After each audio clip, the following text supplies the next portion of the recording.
Hi, it's Pastor Andy with our Friday preview.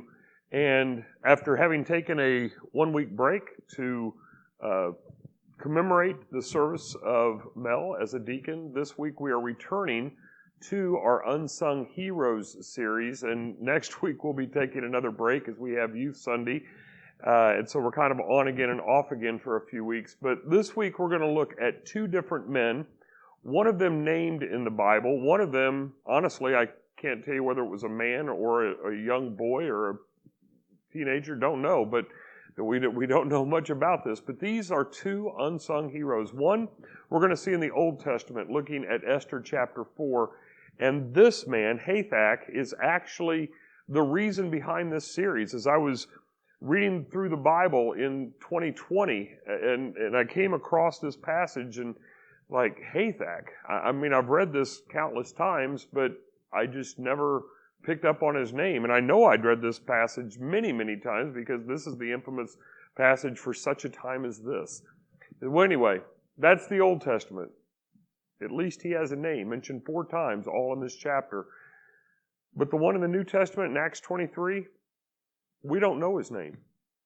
Not only do we not know his name, he's not even referred to as Paul's nephew. He's referred to as the son of Paul's sister. So it's like a third-hand reference to this young man. An unsung hero. Both of them. So as you think about why would we go through something like this? Well, my point in doing this series is to help us to know that there are people that do great things, even if maybe we barely know their name or we've barely heard their name, even if we've read it before, or if we don't even know the name at all, as with Paul's nephew. The son of Paul's sister. So maybe as you listen, maybe as you read, maybe you come across someone and you say, well, you know, I'm a nobody.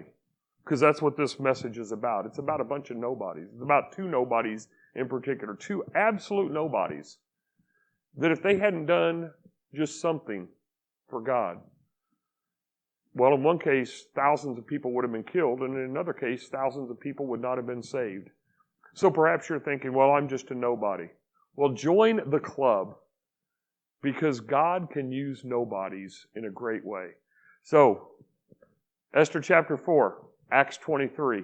Let's see this week a couple of unsung heroes that God used just because they were willing to be faithful to the opportunity before them.